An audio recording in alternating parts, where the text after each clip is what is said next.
주님께서 이 자리에 함께 하십니다. 잘 소리가 안 들린다고 해서 혹시 안 들리면 카톡으로 보내시면 제가 이어폰을 꽂고 하면 잘 들릴 수 있으니까 요청해 주시면 감사하도록 하겠습니다. 오늘까지가 나라에서 정한 날인데 계속 한 주씩 밀어놔서 그럴 수도 있는데요.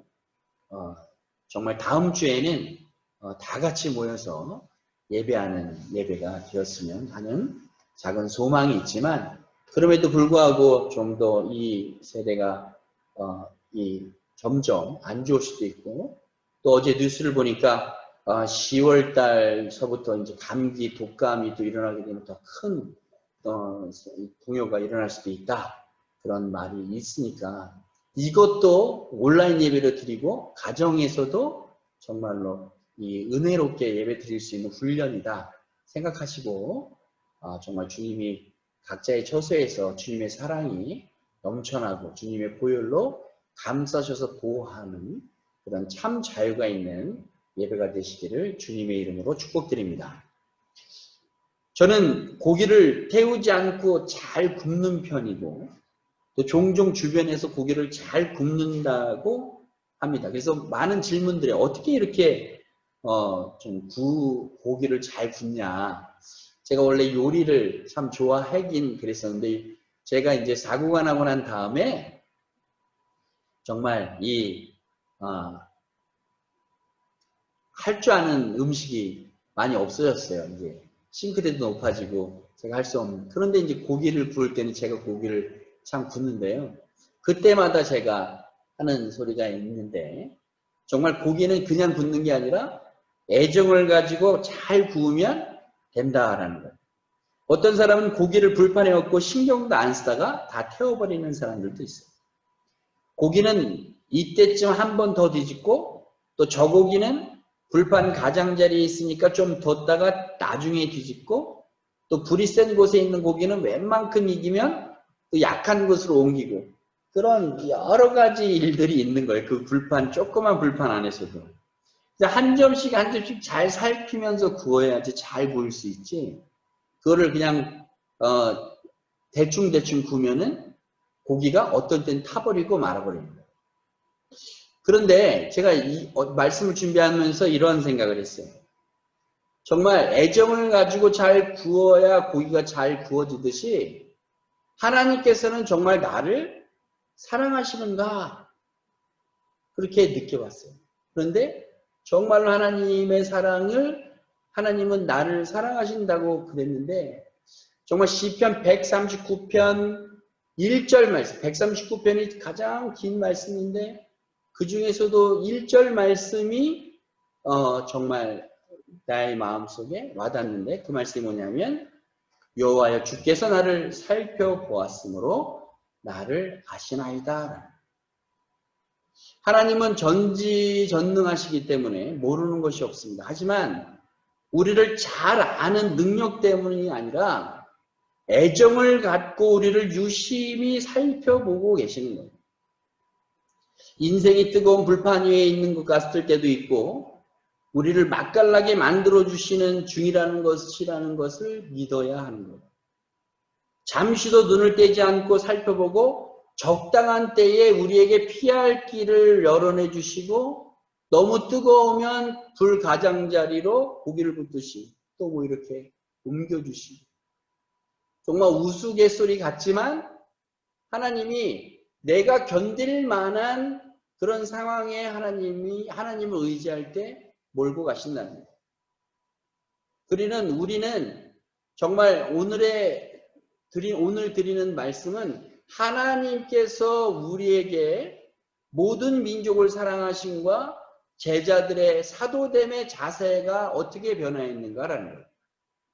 사도행전 강해를 올 1월 1일서부터 지금 9월달까지 했는데 9장밖에 못 나와서, 그 전에 있는 다메섹 사건은 좀 너무나 잘 아는 사건이기 때문에 간단히 넘어가고, 이제 설교를 하는데, 이제 12월 말까지 계산해 보니까 한 장씩 이렇게 해야 하기 때문에 그 한 장에 나오는 가장 중요한 장만 골라서 하고, 내년에는 고린도전서 강의를 지금 올해 연구하고 있는 고린도전서 강의를 하려고 계획하고 있습니다. 그래서 사도행전에서 가장 중요한 핵심의 과제는 사도행전 2장 4절에 나왔던 말씀을 계속 누누이 말씀드리는 건데요. 정말 성령 받은 사람들은 성령의 다른 언어로 말하듯이 다른 행동을 해야 한다는 거예요.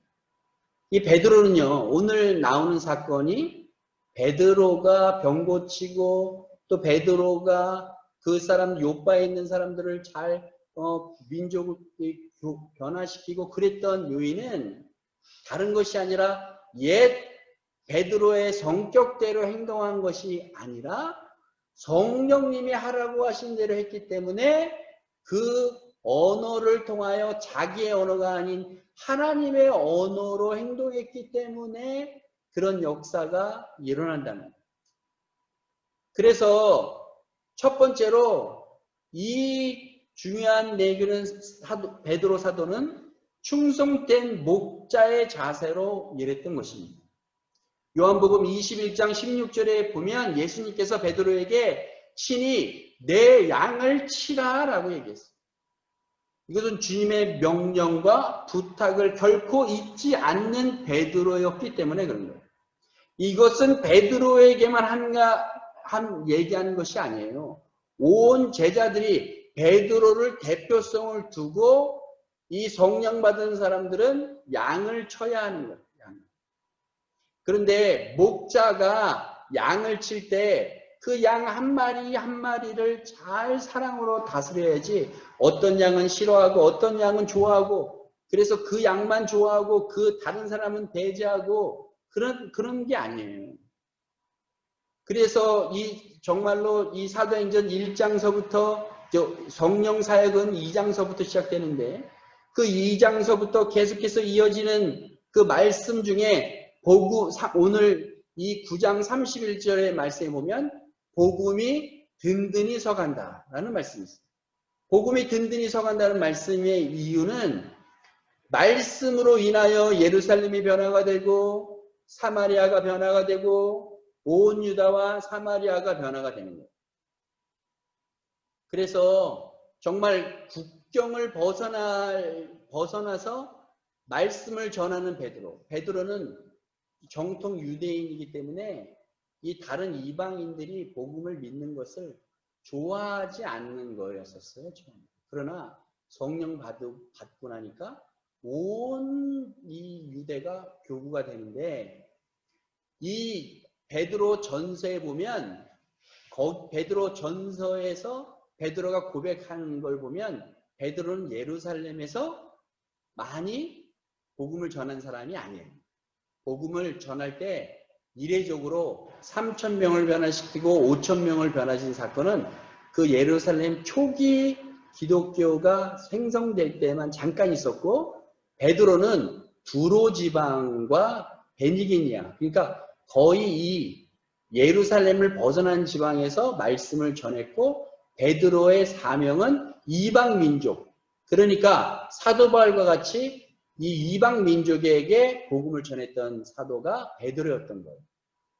그리고 사도 바울은 이방 나라 저기 이 유럽 쪽에 있는 나라를 위해서 세운 나의 종이다 라고 이야기했던 것을 우리가 알 수 있습니다.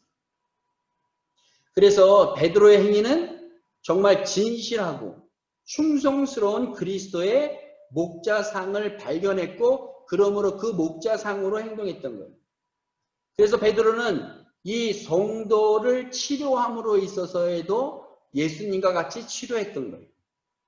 베드로는 루다라는 이 해안 지방에서 이 애니아를 비롯한 많은 사람들을 치유했어요. 그래서 34절에 보면 중풍병자 애니아에게 예수 그리스도께서 너를 낫게 하신다라고 34절에 말씀하시고 일어나라 하셨을 때에 그 중풍병자가 일어났어요. 그러니까 예수님이 하신 그대로 하신 거예요. 그래서 우리가 요즘에는 중풍병자라는 단어를 많이 안 쓰는데요. 이 뇌병변이라든지 뭐 뇌출혈이라든지 뭐 이런 말씀을 쓴 그때 당시에는 모두 그걸 통칭해서 중풍병자라고 하였었어요. 그래서 이 중풍병자라는 그것은 이 상징적인 의미로 온몸이 굳어 있던 것. 그러니까 신앙생활도 온몸이 굳어 있던 것을 이 하나님께서 풀어주신다라는 의미로 말씀을 받으셔야 하는 것입니다. 그렇기 때문에 이 말씀을 읽을 때도 예수 그리스도가 너를 낫게 하신다 그러면 그때마다 아멘 아멘 하는 거예요. 아멘 아멘 하는 거예요. 요즘에 우리 이 에스겔서를 묵상하고 있는데 에스겔서에도 인자야 나는 너의 하나님이다. 이게 60번이나 60번. 인자라는 말은 우리를 향한 인간적인 말이 90번이나 나오고 에스겔에게 나는 너의 하나님이다 라는 말이 60번이나 나오는데 그때마다 아멘 아멘 하면 그 하나님이 나의 하나님이 되십니다. 그 하나님은 우리에게 복음의 불변의 진리가 되었다는 거예요. 그렇기 때문에 아픈 병자라든지 영적인 병이라든지 또한 영적인 사슬에 매인 사람이라든지 이럴 때마다 예수 그리스도의 보혈을 선포해야 되는 거예요. 예수님께서 너를 낫게 하신다. 그러면 낫는 거예요. 그렇기 때문에 꼭 육체적인 병은 우리에게 쓴뿌리가 될 수 있지만 제일 큰 병은 이 영혼의 병. 내가 이 막혀있는 죄 또한 이 화인 맞은 죄 때문에 반복적으로 짓는 죄에 대한 그것을 예수 그리스도의 보혈 밖에는 끊을 수밖에 없는 겁니다.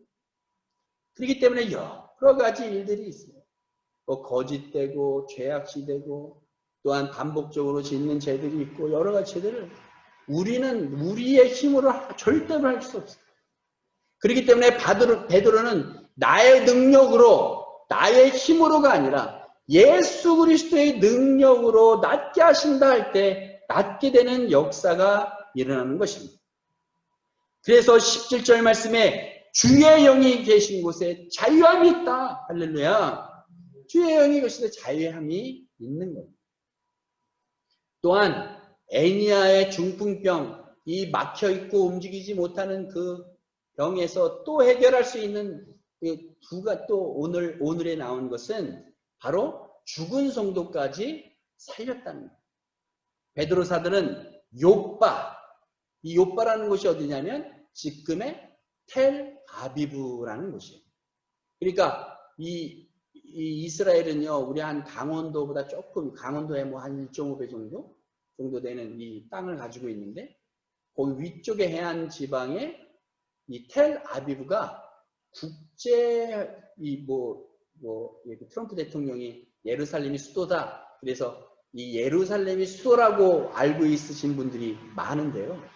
이 이스라엘의 수도는 국제 통칭적으로는 텔 아비브예요. 그래서 오늘 이 공항도 거기 있고요. 가장 많고 중동 지방에서 물가가 제일 비싼 동네가 이 텔 아비브예요. 그런데 그것이 중요한 것이 아니라 이 욥바라는 곳이 바로 거기 지방이라는 거예요. 거기에 다비다라는 사람이 있었어요. 다비다라는 사람은 뜻은 노루라는 뜻이고 사슴이라는 뜻, 그 종류의 뜻이라는 것입니다. 그래서 그리스도의 사랑을 아주 잘 전하고 또한 그 지방에서 선행과 구제에 힘쓴 사람이었다고 성경에 나와 있습니다. 그래서 그 선행을 평소부터 전해 들었던 베드로는 그녀의 죽음 전날에 정말 하나님을 영광을 위하여 그들이 이 다비다가 죽었다는 말을 믿고 베드로가 간 거예요. 그래서 하나님을 영광을 위한 일이라면 이 다비다도 살릴 수 있다는 믿음으로 나간 것입니다. 40절 말씀에 다비다야 일어나라 라고 했어요. 다비다야 일어나라 하라는 말 속에는 그리스도인들의 모든 능력과 소망이 담겨져 있는 거예요. 우리는 죽은 영혼을 살리는 그리스도의 능력이 우리 안에 있다는 것을 결코 간과해서는 안 될 것입니다. 사망의 세력에서 왕노릇하는 이 사망의 세력을 뛰어넘는 능력을 가진 예수 그리스도의 보혈을 선포해야 하는 것입니다. 베드로전서 4장 8절 말씀에 무엇보다 열심으로 서로 사랑할지니 사랑한 그 허대한 죄를 덮느니라. 제가 이 말씀을 왜 하냐면 이 사랑은 모든 허다한 죄를 덮는다 그래서 뭐 용서의 마음이 아니라 각자 한 사람 한 사람을 바라볼 때에 사랑의 영원 사랑하는 마음으로 바라봐야 됩니다. 지난주에도 말씀드렸지만 우리는 용서 그냥 사랑의 대상을 두지 우리가 판단해서는 안 된다는 거예요. 어떤 사람이 뭐 어떻고 저떤 사람이 어떻고가 아니라 판단이 아닌 영원 사랑하는 마음을 가져야 합니다. 그렇기 때문에 목사나 전사는 특별히 사역자들은 영원 사랑하는 마음이 없다면 당장 그 자리에서 그만둬요. 당장. 아니면 죽을 때까지 정말 영원 사랑하는 마음 달라고 기도해야 하는 거예요. 근데 비단 사역자뿐만 아니라 모든 성도님들이 마찬가지예요. 모든 성도님들이 다 영원 사랑하는 마음으로 해야 하는 거예요.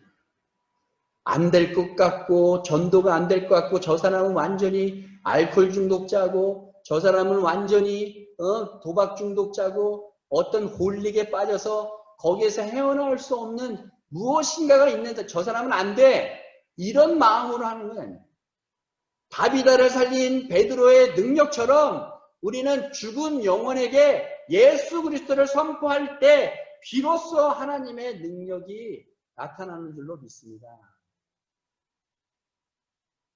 그렇기 때문에 다비다야 한 것처럼 우리는 속으로 전도 대상자에게 안 될 것 같은 대상자에게 아무개야 일어나라 선포해야 되는 거예요.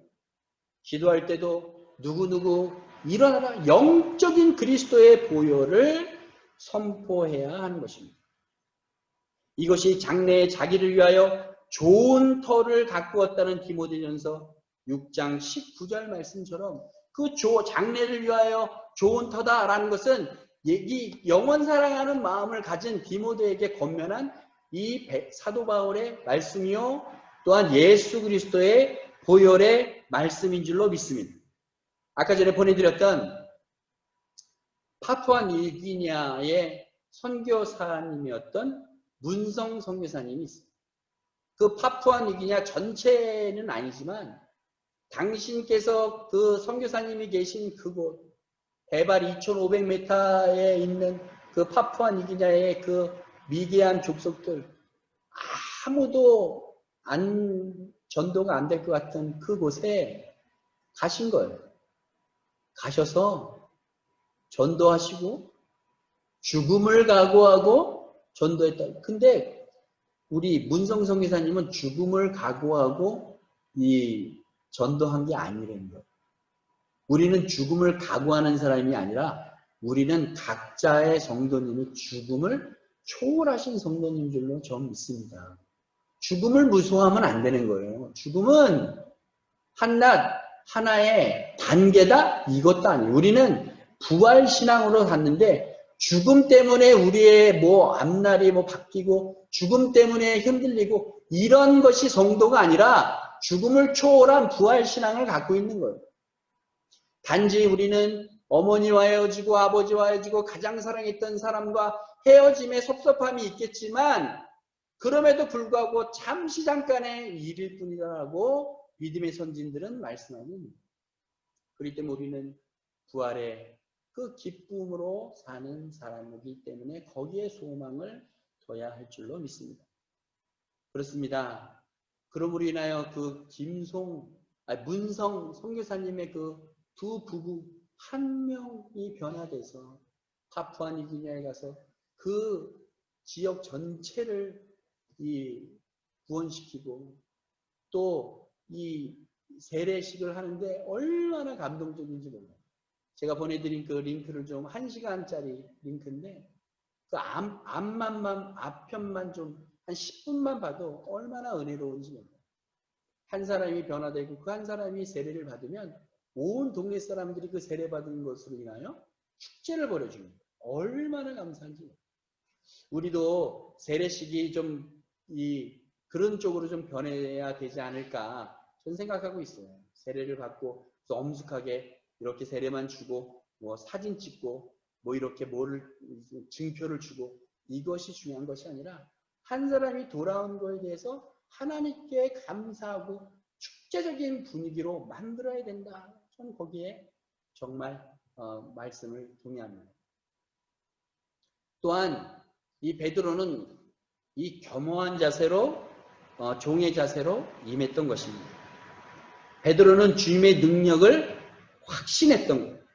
이미 다비다가 죽어버렸고 거기에 이 다비다의 죽음으로 인하여 속옷과 겉옷까지 다 준비되었던 것을 우리는 아까 전에 읽어보았습니다. 그러나 그는 좌절하지 않고 기도했던 거예요.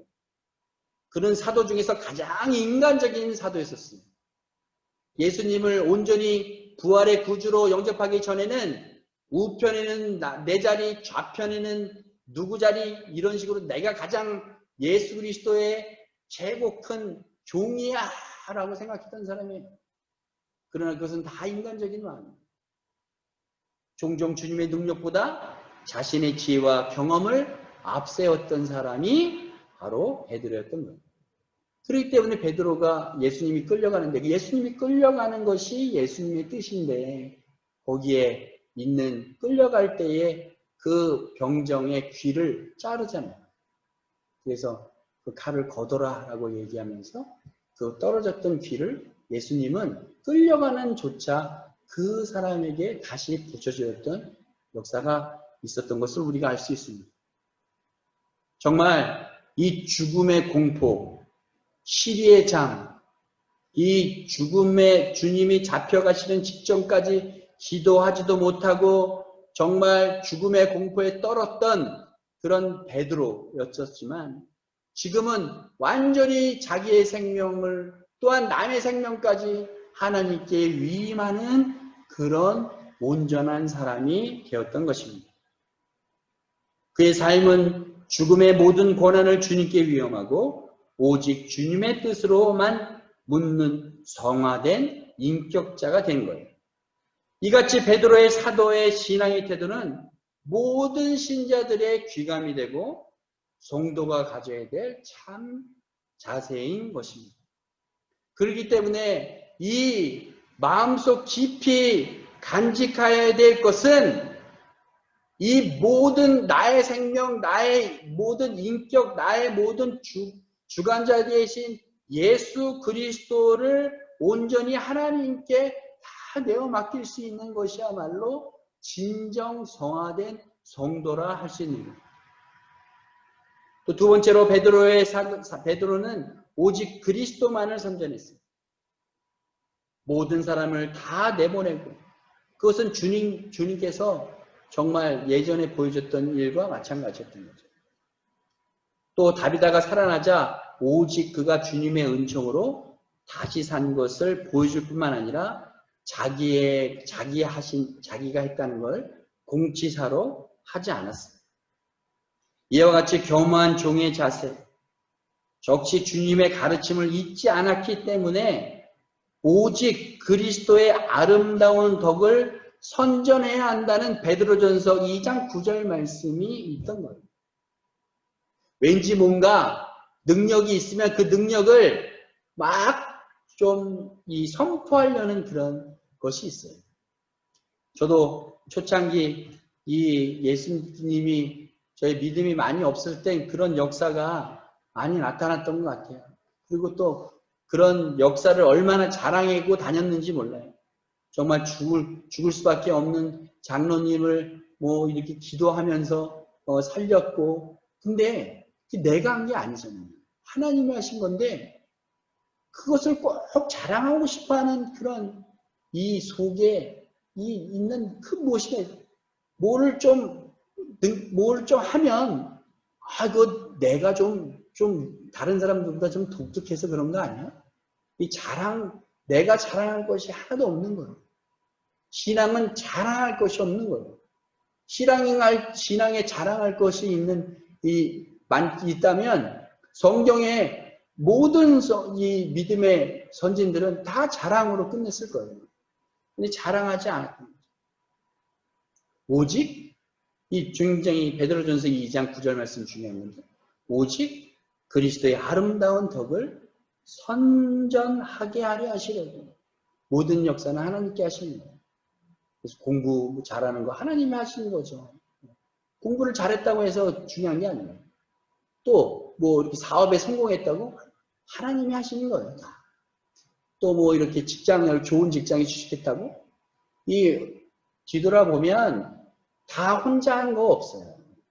다 뭐 부모님의 기도와 또 여러 중보자들 또 이렇게 목사님과 또 이 목사님들과 성도님들이 또 연합해서 또 이렇게 기도하는 것들 또한 이 뭐 아팠을 때 또 분명히 성경에도 장로님을 초청하여 기도하라 라는 그런 언어도 있듯이 여러 사람들의 기도가 돼서 병도 낫고 사업도 잘 되고 일들이 잘 되는 이 모든 일들이 하나님의 그리스도의 아름다운 덕을 선포하고 자기 자랑이 없는 성도야말로 진정한 성도라 할 수 있는 것입니다. 마지막입니다. 그리스도의 사랑으로 베드로는 생활했던 거예요. 베드로는 욥바에서 위대한 일을 행했음에도 불구하고 결코 유력자나 부자를 친구로 삼지 않았어요. 백종 시몬의 집에서 임시 선교 본부를 삼은 것을 보면 백정이라 그러면은 우리나라도 백정은 고기 잡는 사람인데 우리나라도 터부시하는 직업이긴 해야겠지만 지금은 뭐 정육점이라고 뭐 한다고 싫어하거나 그러지 않잖아요.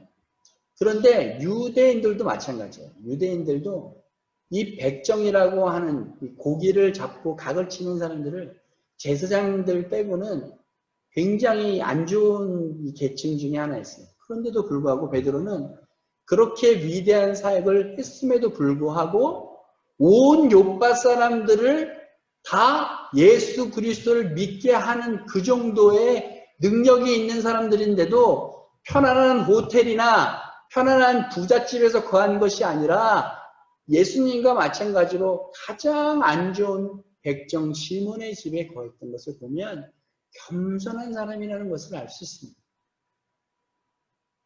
그래서 우리는 계층을 초월한 그리스도의 사랑을 배워야 되는 거예요. 국경과 정치와 민족을 초월하고 로마 장국 고넬료 사건이 다음 주에 설교가 되는데요. 정말 이 고넬료를 이 첫 성도로 삼는 이방 민족의 군을 삼는 대가를 올리게 된 그런 이유 중에 하나는 예수 그리스도의 사명으로 살았기 때문인 것입니다. 세계 당구 챔피언 윌리엄 호프 주니어는 집중력을 키우기 위해서 5가지를 결심했다고 해요. 당구에 방해되는 모든 방해물을 제거하겠다. 경기 중에는 모든 에너지를 당구에만 집중하겠다. 한 구 한 구 완벽하게 치려고 최선을 다하겠다. 다음에 칠 동선도 계산하며 치겠다. 결과와 상관없이 연습을 끝없이 계속하겠다. 이렇게 각오했다고 합니다. 이 원칙을 예수님과 예배로 바꿔서 말하면 참 좋은 말인 것 같아요. 그래서 바꿔봤더니 예배에 방해되는 모든 장애물을 제하여 버리겠다. 두 번째로 예배 중에는 오로지 하나님에게만 집중하겠다. 또한 드리는 모든 예배에 최선을 다하겠다.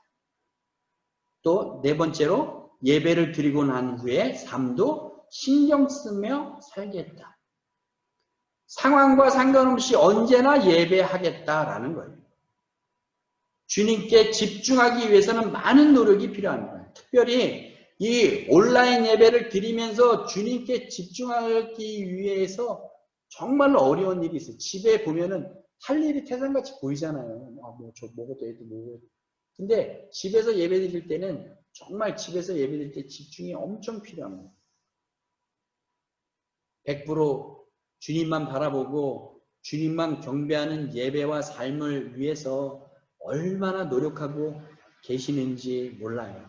지금 오늘 이렇게 들어오신 모든 성도님들 정말로 감사드리고 정말 이렇게 들어온 와중에서도 좀 집중해서 예배 드리기 위하여 노력해야 한다는 거예요. 주님께서 기뻐 받으시는 예배를 위하여 주님께 집중하고 말씀과 찬양으로 예배하는 훈련을 해야 하는 것입니다. 집에서요, 저 찬양하는 거 참 좋다고 생각해요.